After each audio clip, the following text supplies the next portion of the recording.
In our second example here, this was what we considered a side-side-side triangle, or SSS. And again, we aren't given any of the angles. To start this off, I'll just label these. It's arbitrary what I label them, but we have this normal convention that goes like this, labeling them in this counterclockwise order. What I'm going to do, and this is similar but opposite of the conversation we just had about when to use the law of sines or what angles to attack. What I'm going to do is to attack this angle A right here. Not that I have to always use A, but importantly here, when I look at these lengths, I know that angle A will be the largest angle in this triangle because it's across or opposite of the longest side length. So if we have an obtuse angle, we don't have to, we could have an acute triangle, but if we have an obtuse angle which is bigger than 90 degrees, A would be the candidate for that. And importantly, with cosine, we don't have the issue we have with sine. Cosine inverse actually has a range from 0 to 180 degrees when we're in degree mode. So with that fact is, I want to deal with this ambiguity or the strangeness with the sine inverse restrictions. I want to take care of that and get it out of the way with the cosine. So first and foremost, important to remember, when you're looking at a side-side-side triangle and going to solve it, the first angle, to make your life easier, that you want to solve is the angle across from the longest side. And so just to remind us, the formula that I'm going to use here is going to involve side A, which is the one that starts with A squared. So this is A right here, this is C, and this is B. So what I get is, let me just write out the general formula. A squared equals B squared plus C squared minus 2AC, BC cosine of A, and this is our variable part that we're going to be solving for. So let's put in our A, B's, and C's. So A right here is 50 squared, B is 32 squared plus C is 25 squared minus 2 times 32 times 25 times the cosine of A. So then evaluating these squares, what I get is 2,500 equals 1,024 plus 625 minus, when I multiplied this all out, I got 1,600 cosine of A. Now what I'm going to do is I'm going to subtract away 1,024 plus 625. My goal here is I'm isolating this part right here, the cosine of A.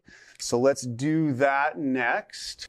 And when I subtract away this, what I get is 851 equals negative 1,600 cosine of A. Then what I'm going to do is divide both sides by the negative 1,600.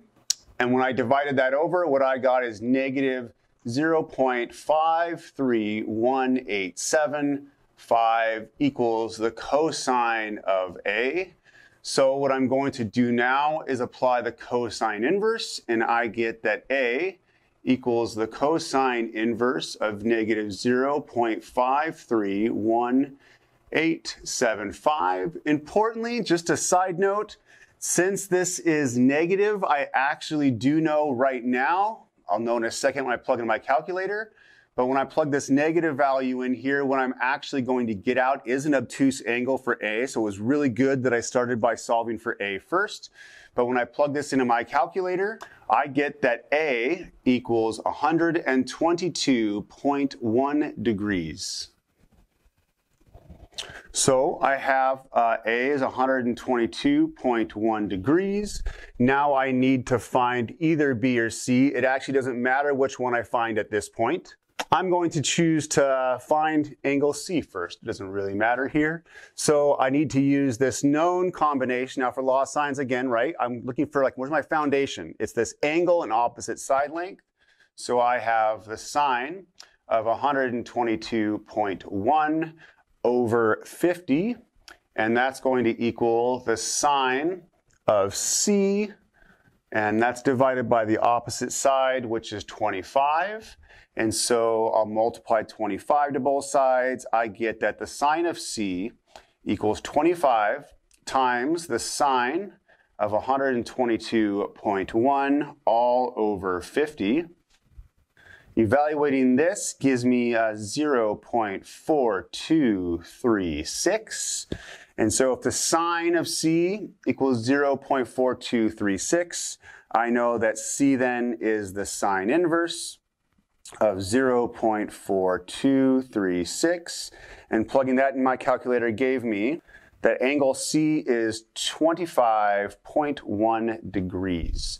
And so angle C here, I have 25.1 degrees.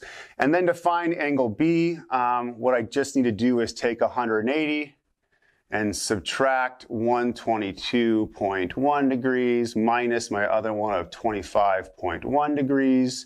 And when I do that, I got that angle B is 32.8 degrees.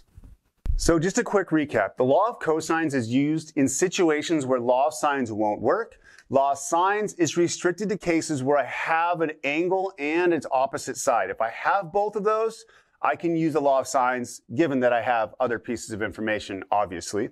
Law of cosines, while a little bit more difficult to memorize, I think the law of sines, once you get it, you're like, this is the easiest formula to memorize.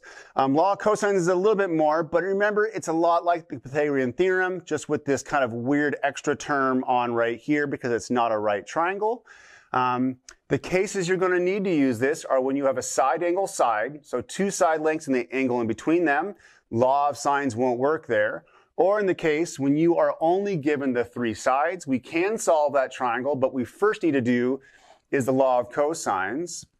And then just to review what we did on this one specifically, our first angle that we found was angle A, using this version that starts with the a squared, because that was the one that was potentially going to be obtuse or bigger than 90 degrees.